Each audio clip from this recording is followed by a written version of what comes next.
예, 열릴 때 때리라 되는 것을 때리라 열릴 때 때리라 되는 것을 때리라라는 제목으로 하나님 말씀 증거하도록 하겠습니다.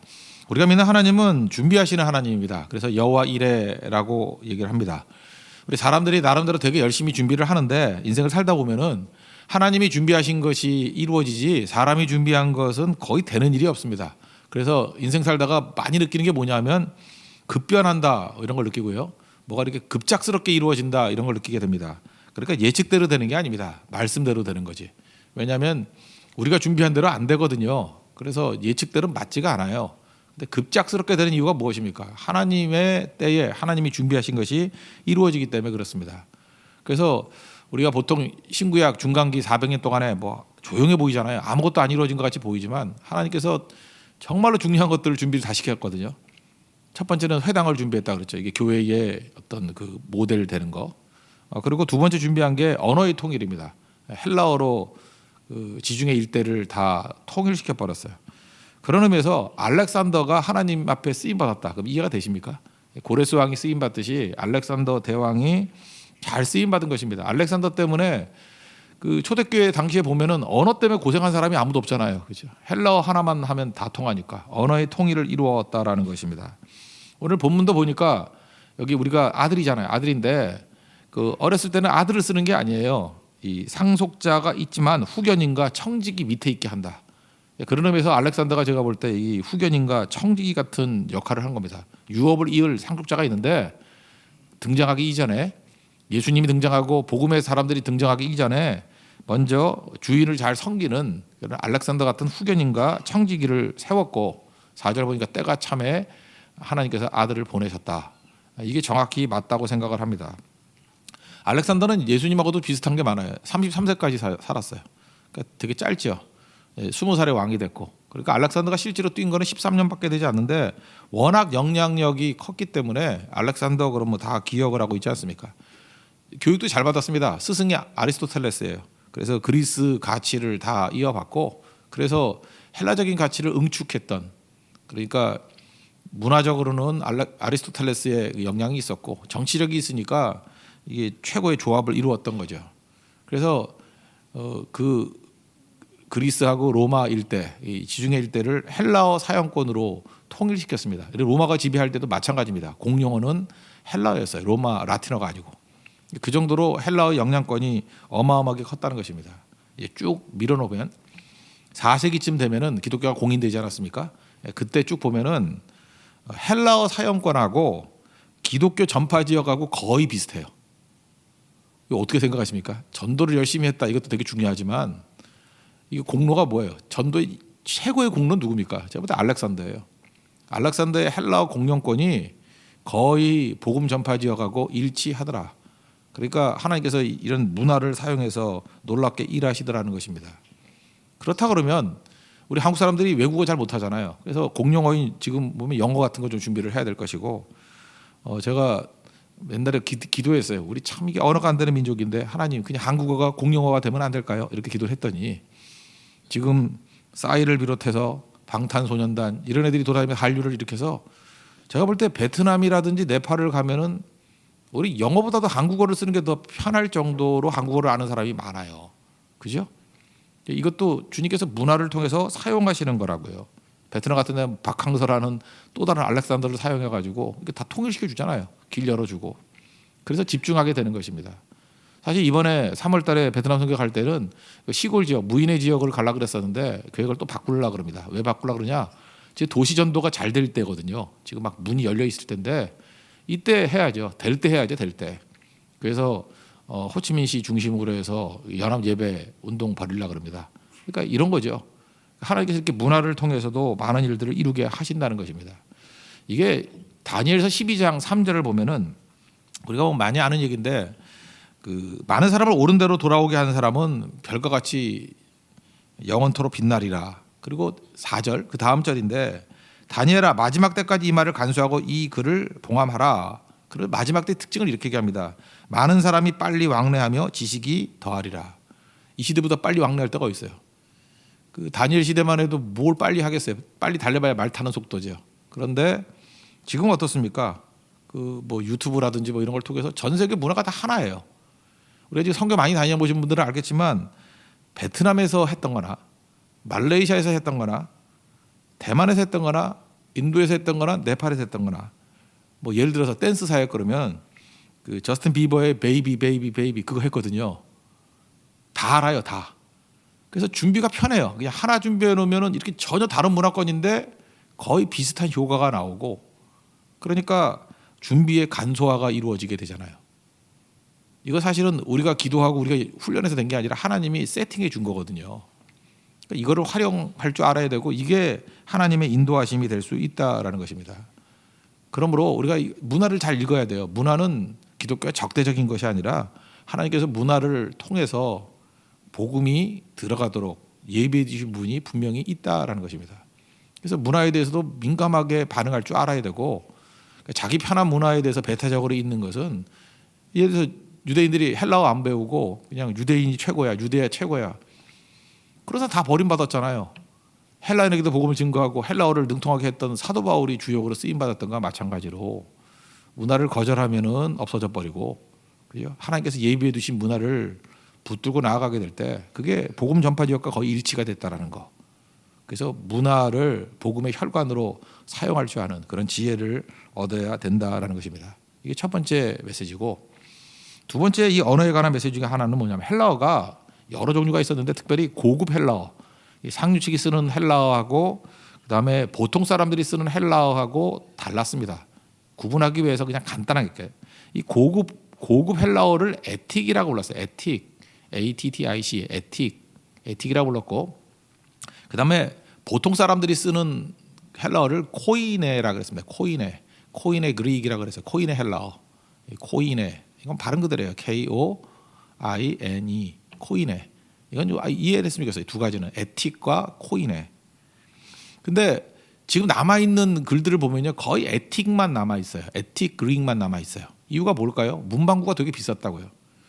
지금 그때는 종이단 양피 찍고 그랬잖아요. 문방구 이렇게 뭐 필기 쓰고 남기고 하는 것들이 엄청나게 비쌌다니까요. 이게 짐승 하나 잡아가지고 가죽에다가 쓸래니, 양피지에 쓸래니 그거 뭐 몇 자나 쓰겠어요. 그리고 또 그게 비싸죠. 그러니까 지금 가죽이면 우리는 5대 입지 그걸 글 쓰겠어. 그러니까 이렇게 생각하면 돼요. 여러분 고급 가죽 잠바 있죠. 뭐 한 30만 원짜리 되는 거에 글을 쓴다고 생각해봐. 거기다가 그런 거 뭐 몇 자나 쓰겠어요. 그러니까 너무 비싸니까 가난한 사람은 글도 모를 뿐만 아니라 쓸 엄두도 못 내고, 그러니까 남아 있는 헬라어는 거의 에틱 헬라어만 남아 있어요. 근데 신약 성경이 어떤 헬라어로 썼겠어요? 코인의 헬라어로 썼다고요. 그러니까 쉬운 헬라어. 그래서 코인의 헬라어를 이해하기 위해서는 신약 성경 연구하는 수밖에 없어요. 남아 있는 게 이거밖에 없거든요. 근데 코인의 헬라어를 썼다는 게 무슨 얘기입니까? 쉽게 전달했다가 쉽게. 에틱 헬라어로 쓴 게 아니라 쉽게. 그래서 성경을 번역할 때에도 자꾸 쉬운 번역을 해야 된다는 이유가 뭐냐? 그게 성경 정신이에요. 그게 쉬운 언어를 사용했다라는 것입니다. 그래서 요한복음 같은 걸 읽어보면은 그냥 동네 시작, 저작거리에서 쓰는 언어 같은 걸로 이런 고상한 내용들을 다 담은 거예요. 특별히 요한복음이 제일 쉬운 코인이에요. 제일 쉬운 코인에. 복음서 4개 중에서도. 근데 그 안에 내용의 무게로 따진다 그러면 가장 무게 있는 내용이 다 담겨 있다는 것입니다. 그래서 설교 학시간을 맨날 들었어요. 설교를 코인에 같이 해야 된다고, 에틱 같이 하면 안 된다고. 무슨 적 하면서 하지 말고, 예수님도 비유가 아니면 말씀하지 않았다 그랬잖아요. 쉬운 코인의 정신. 쉽게 전하는 것이 중요하다는 것입니다. 고린도전서 1장 26절을 보니까, 형제들아 너희의 부르심을 보라. 육체를 따라서 지혜 있는 자가 많지 아니하고 뭐 능한 자가 많지 아니하고 문벌 좋은 자가 많지 아니하다. 그러니까 복음이 전파된 게 뭐냐면 코인의 정신을 갖고 전파가 되었다는 것입니다. 저도 이제 과거에 우리 한국에서 막 부침이 있었던 찬양단들 많이 있잖아요. 찬양단들. 제 또래들이 찬양단 막 일으킬 때 그 1세대들이거든요. 근데 흥망성쇠를 쭉 보게 되면은 처음에는 쉬운 노래 만들어가지고 전국적으로 다 찬양을 하게 만들었어. 근데 음악을 하는 사람들도 이게 함정에 빠진 게 뭐냐면, 뒷단에는 이제 성장을 한다는 거야.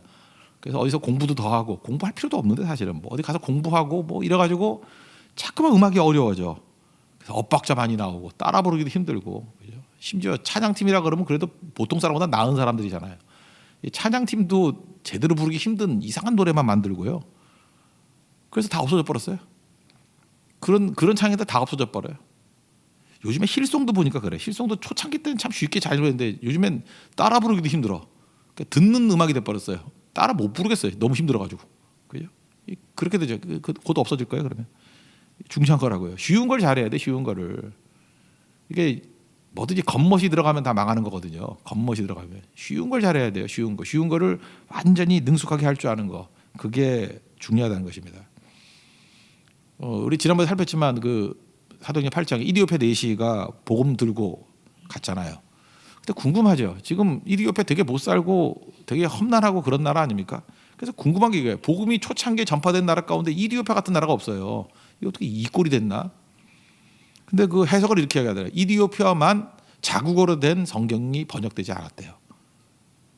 그러니까 성경이 없는 복음 증거가 얼마나 약한지를 보여주는 샘플이 이디오피아예요. 그러니까 우리나라는 선교사 들어오기 이전에 이미 성경이 번역돼 있었잖아요. 이 복이죠. 그리고 성경을 귀하게 여기고. 그래서 여러분들 그 휴대폰 이거 들고 다니면서 잠깐 앱으로만 성경 보려고 그러지 말고 좀 들고 다니세요. 이게 얼마나 귀중한 건데요. 그 북한에서 이 성경 하나 얻겠다고 생명 걸고 뛰는 사람들 많은데 성경 귀한 줄 아십시오. 성경 읽고. 그죠? 이게 정말 중요하다는 거예요. 그래서 우리가 모든 내용들 복음은 쉽게 증거해야 된다는 거. 그죠? 문학과를 이용해야 된다. 쉽게 증거해야 된다. 이게 언어 통일에 있어서 굉장히 중요한 개념이었습니다. 쉬운 것은 오래 가고요. 어려운 건 다 사라져요. 겉멋드는 건 다 사라지고요. 자기를 버린 것들은 오래 가요. 언제나 이 정신을 잊지 않았으면 좋겠습니다. 그리고 세 번째로 살필 게 뭐냐면 이제 중요한 언어의 통일뿐만 아니라 중요한 게 성경 역사에서는 70인역이라는 게 중요해요. 이거 많이 들어봤죠. 알렉산더가 이제 죽었습니다. 33살에. 그랬더니 그 밑에 있는 장군이 네 놈이 있었어요. 네 놈의 장군이 있었는데 이것들이 각자 나라를 찢어가지고 먹은 거예요. 근데 나중에는 이게 세 개 정도로 하나는 없어져가지고 세 개 정도로 대충 돼요. 뭐 셀루커스, 그다음 안티오커스, 뭐 북쪽. 근데 제일 중요한 게 톨레미 왕조. 이 톨레미가 이집트 쪽을 차지했거든요. 이게 중요한 거예요. 그래서 톨레미 왕조에서는 왕 이름이 다 톨레미예요. 톨레미 1세, 2세, 3세 뭐 이렇게 붙인 거예요. 그래서 파라오가 왕이듯이 여기는 톨레미가 왕이야. 그래서 무슨 톨레미가 이렇게 많어? 그러면 무식한 거예요. 그냥 톨레미가 왕 이름이라니까. 톨레미. 그 피가 묵음이기 때문에 푸톨레미라고 읽는 사람도 있는데 그렇게 읽으면 안 돼요. 그냥 톨레미라고 읽어야 돼요. 톨레미. 톨레미 왕조가 있었다고요. 근데 톨레미 왕조 가운데 이 이집트에 알렉산드리아라고 있잖아요. 지금은 그렇게 큰 도시가 아닌데 옛날에는 여기가 이제 제일 큰 도시였어요. 알렉산드리아라는 도시가 있었는데 여기에 대도서관을 지으라라고 톨레미가 명령을 내렸어요. 큰 도서관, 세계 최대의 도서관. 지금은 이제 없어져 버렸는데 이게 있었다 그러면 아마 세대 7대 불가사의 중에 하나일 거예요. 뭐 피라미드 정도가 아니에요. 이게 최고인데 사실은. 그래서 그때 당시가 한 뭐 500만 권 정도의 책을 모았다니까. 옛날 책도 없을 텐데. 그래 전 세계 책이 다 모인 거죠. 그때의 그 도서관장님이 데메트리우스라는 사람인데 데메트리우스가 톨레미 왕에게 제안을 하는 거예요. 전 세계에 있는 가장 중요한 것들을 다 모으는 도서관이 되기 위해서는 적어도 저 히브리에 있는 저 성경이 있어야 된다고. 근데 성경 저거 우리가 읽을 수가 없다고. 그러니까 성경을 번역해서 넣어놔야 된다고. 그랬더니 톨레미가 뭘 알아서 한 게 아니고 좋은 도서관 만들기 위해서 그래놓고 유다 지파 가운데 한 지파당 6명씩 12지파니까 72명이죠. 곱하기 못해요. 12 곱하기 6 해보세요. 72라고요. 72명을 뽑아가지고 리조트 데려가가지고 잘 먹이고 월급 왕창 주고 엄청나게 대우해줘가지고 번역을 하게 만들었어요. 그게 70인역이에요. 72일 동안 번역했대요. 72명이 72일 동안 번역한 게 70인역. 그래서 70인역을 여러분들 그 문서나 이런 데 볼 때 약자로 영어로 표현할게. LXX 같이 써 있어요. LXX. 그러면 L이라는 게 쿠인 쿠아진테, 이거 몰라도 돼요. 쿠인 쿠아진테. 그래서 50이란 뜻이에요. 이게 라틴어 숫자거든요. L이 50이에요. 그리고 X 그러면 X는 요즘에 알겠네. 그 아이폰 10이 나왔어요. 근데 아이폰을 어떻게 표시했어요? 아이폰 X라고 표현돼 있죠. 그래서 잘 모를 땐 아이폰 X 이렇게 말하면 안 되고 아이폰 10이라고 읽어야 된다고. X로 X가 그게 열이란 뜻이에요. 열. 그러니까 LXX니까 L이 뭐라고요? 쿠인쿠아진테 50 플러스 X니까 10 플러스 10. 그러니까 총 얼마예요? 70. 요 단어만 외우세요. 이거를 셉투아진타라고 얘기해요. 72. 그러니까 라틴어로 72 셉투아진타. 근데 이게 영어권으로 넘어와서 미국 애들은 또 뭐 지멋대로 막 바꾸잖아요. 그래서 셉투아진트라 그래요. 영어로는 셉투아진트. 셉투아진트 이건 외워야 돼요. 70인역. 그럼 또 이제 궁금하잖아요. 72인이 했는데 왜 70인역이냐? 그 서양 애들은요 단단히는 다 없애는 버릇이 있어요. 그래서 72인역 그럼 발음이 힘들잖아요. 그래서 70인역 그런다고요. 근데 실제로는 72명이 번역한 72일 동안의 번역. 이게 히브리어를 헬라어로 그리스어로 번역한 거예요. 이거를 교회에서 한 게 아니고요. 뭐 하나님 백성들이 한 게 아니고요. 톨레미 왕이 명령대로 한 거라니까요. 그중에 특별히 도서관장이 욕심 부리면서 데메트리우스가 그거 하나 있으면 좋다고 그래가지고 돈이 많으니까 그래서 하나님 나라 확장에 있어서 이집트가 쓰임 받은 예가 되게 많아요. 그죠? 출애굽할 때도 이스라엘 그 모태가 이집트였고 예수님도 이집트에서 보호받았고 이집트가 했던 그 중에 대표적인 일이 뭐냐면 70인역을 탄생시킨 거라니까요. 여기서 톨레미 왕이. 그게 왜 중요하냐면요. 신약 시대에 와서는 고대 히브리어를 읽을 수 있는 사람이 없었어요. 있더라도 그래서 서기관만 읽고 나머지는 못 읽어요. 1200년 전에 글을 읽을 수 있어요? 그게 말이 바뀌었지? 예를 들어서 지금부터 500년 전에 있는 훈민정음을 한번 보세요. 나란 말씀이 뒷극에 달아 뭐죠? 그다음에 문자로 타마띠 아니할 때 이거 공부하니까 알지. 사마띠 아니할 때 이게 뭐야? 사마띠 아니할 때가 뭐예요? 이게 중국이 뒷극에 문자와로 이런 말을 쓰나요? 안 쓰잖아요. 이게 지금 우리도 죽어라 국어 공부해가지고 요거 조금 아는 거 아니에요? 요거 그다음 저도 모르잖아요. 그러니까 여기만 딱 얘기하잖아. 그러니까 15세기 표기법 읽어놓으면 거의 외국어 수준, 외래어 수준이에요.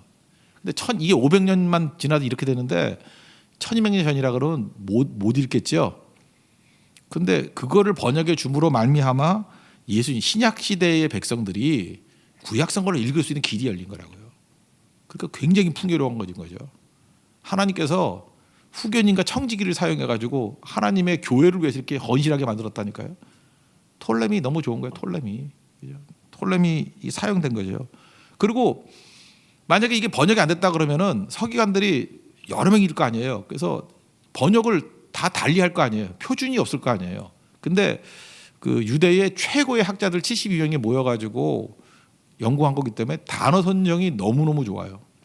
단어 선정이 너무너무 좋아가지고 통일성을 이루는 거예요. 통일성이. 예를 들어서 샬롬이라는 단어 하나 봅시다. 샬롬이라는 게 히브리어잖아요. 샬롬. 이거를 이제 헬라어로 에이레네라고 번역을 했어요. 에이레네. 이 번역하면서 이거 내용을 너무 풍성히 담은 거예요. 그러니까 샬롬 그럼 평화 그러는데 화평 그러는데 샬롬이란 게 뭐냐면 전쟁 없는 상태 이런 게 아니고요. 그냥 조용한 상태 그게 샬롬이 아니에요. 그게 아니고 원래 하나님이 의도하신 대로 존재하는 상태를 샬롬이라 그래요. 이게 좀 어려우면 이렇게 생각해요. 노트북이 있잖아요. 노트북이 있는데 노트북을 안 쓰고 고이 모셔놨어. 그러면 노트북이 샬롬을 누리고 있어요. 그렇게 표현 안 해요. 그거는 미개봉 제품이에요. 그죠? 뜯지도 않은 거야. 그건 샬롬이 아니고 그 뭐라 그러죠? 그냥 차박아 둔 안 쓰는 물건이에요. 안 쓰는 물건. 안 쓰는 물건을 샬롬이라 그러지 않아요. 샬롬은 뭐냐 하면 그걸 개봉해서 매일같이 그 노트북을 잘 써서 이렇게 설교 준비도 하고 너무 활용을 잘하는 거예요. 그죠? 그래서 노트북이 가지고 있는 기능들을 거의 다 사용해 가지고 유익을 누리는 상태를 샬롬이라 그런다고. 샬롬은 뭐예요? 하나님 원래 의도하신 노트북의 역할을 하는 거. 여러분 그 집마다 러닝머신 있잖아요. 러닝머신의 샬롬 상태는 뭐냐? 쓰임 받는데 거기다 잠깐 빨래만 걸면요. 그건 노 샬롬이에요. 샬롬이 아니고 그 러닝머신은 대부분 집에서 뭘 하고 있죠? 빨래거리를 쓰고 있지만 그걸 매일같이 뛴다 그러면 거의 없겠지만 뛰고 있으면 그게 샬롬 상태라고. 잘 사용되는 게 샬롬이라는 것입니다. 우리 한국 사람들 뭐 말로만 그러는데 진짜인지 진짜 되면 큰일 나는 건데 돈 많이 벌어서 평생 놀고 먹고 살고 싶다고. 돈이 많이 있어가지고 놀고 먹고 사는 건 샬롬이 아니에요. 놀고 먹는 게 뭐 샬롬이야. 그죠? 하나님께서 주신 돈을 잘 사용해가지고 뜻을 이루는 거, 제대로 뜻을 이루는 게 샬롬이에요. 그래서 샬롬 그럴 때 이거는 노는 게 샬롬 아니에요. 기능하는 게 샬롬이죠. 그런 뜻을 담는 헬라어가 에이레네니까 에이레네. 그러니까 이걸 보면서 깜짝깜짝 놀라요. 와, 이거 진짜 기차게 번역했다, 진짜. 기차게 번역을 했다. 그러니까 교회도 마찬가지죠. 아, 우리 교회는 평안해요. 가봤더니 교인이 아무도 없어. 평안하지요. 뭐 소리도 없고. 그건 평안한 게 아니라 흉가죠, 흉가. 그게 무슨 평안한 거예요.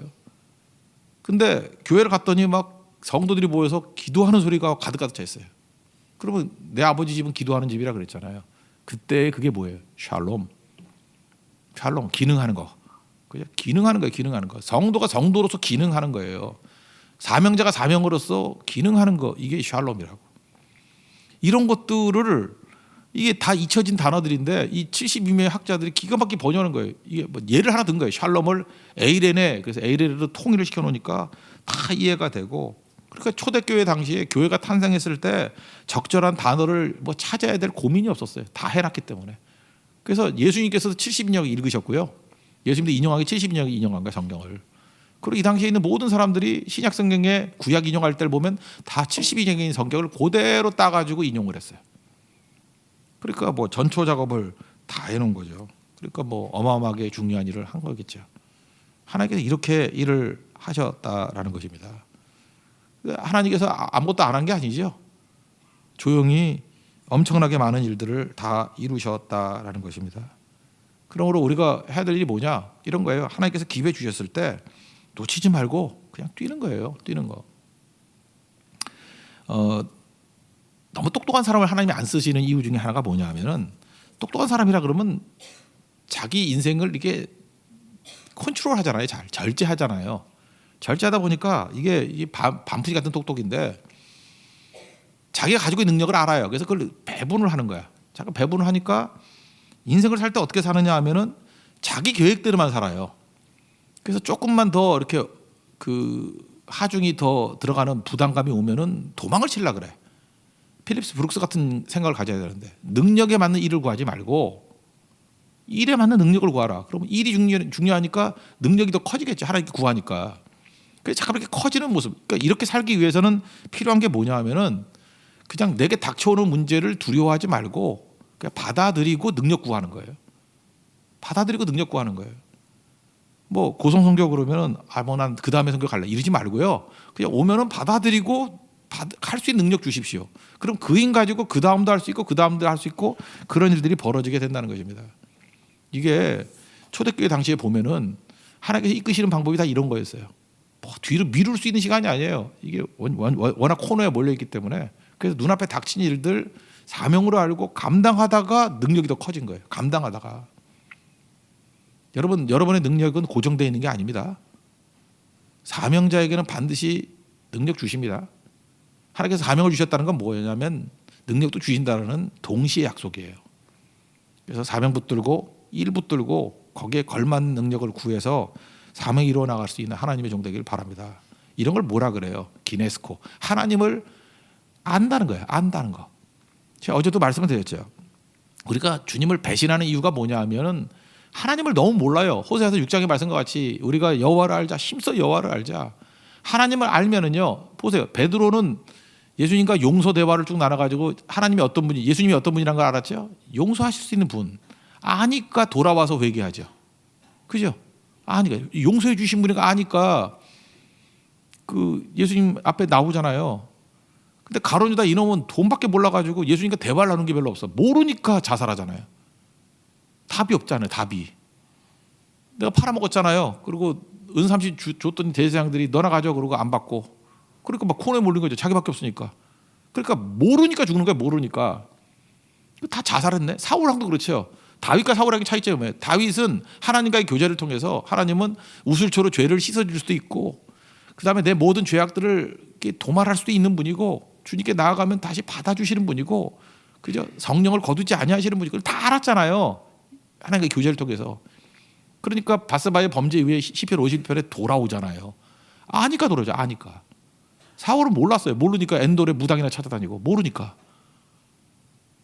무식이 죄예요. 하나님에 대한 무식이 죄예요. 하나님을 알아야 돼요. 한 달란트 받은 사람의 문제도 뭐예요? 주인을 몰랐어요. 그게 악하고 게으르게 된 동기예요. 땅에 묻어두고 주인은 굳은 사람이고 심지 않은 데서 거두고 해치지 않은 데서 모으는 줄 알아요. 주인 그런 사람 아니거든요. 좋은 사람인데 주인을 몰랐어요. 배신하잖아요. 우리가 요나도 마찬가지예요. 요나는 왜 돌아왔냐면 기도의 능력을 알았어요. 물고기 뱃속에서 여호와께 기도하잖아요. 감사하잖아요. 그래서 회복이 되죠. 그래서 중요한 건 뭐냐, 뭐 하자가 아니라 사람은 아는 대로 가게 돼 있습니다. 하나님을 알면 하나님께 가게 돼 있어요. 하나님께서 헬라어 통일을 통해서 특별히 70인역 이런 걸 통해서 그의 백성들에게 주신 최고의 축복이 뭐예요? 말씀을 통해서 여호와를 알게 만드신 거예요. 주님을 알게 만드신 거예요. 그래서 말씀을 읽을 때마다 알아가잖아요. 그래서 부흥이 일어나는 거예요.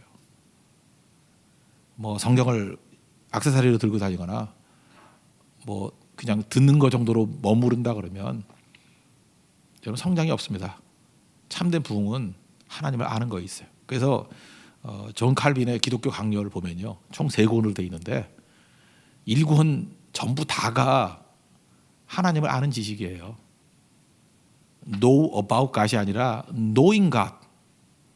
체험적으로 하나님을 아는 것. knowing God. 하나님을 알고 그 다음에 나오는 게 인간론이에요. 나를 아는 거예요. 하나님 알지 못하고 절대 나를 알지 못합니다. 여러분 하나님을 더 깊이 알아갈 수 있는 하나님의 신실한 종 되기를 축원합니다. 예, 모두 자리에서 일어나겠습니다. 예수 더 알기 원함은 우리 찬양하겠습니다.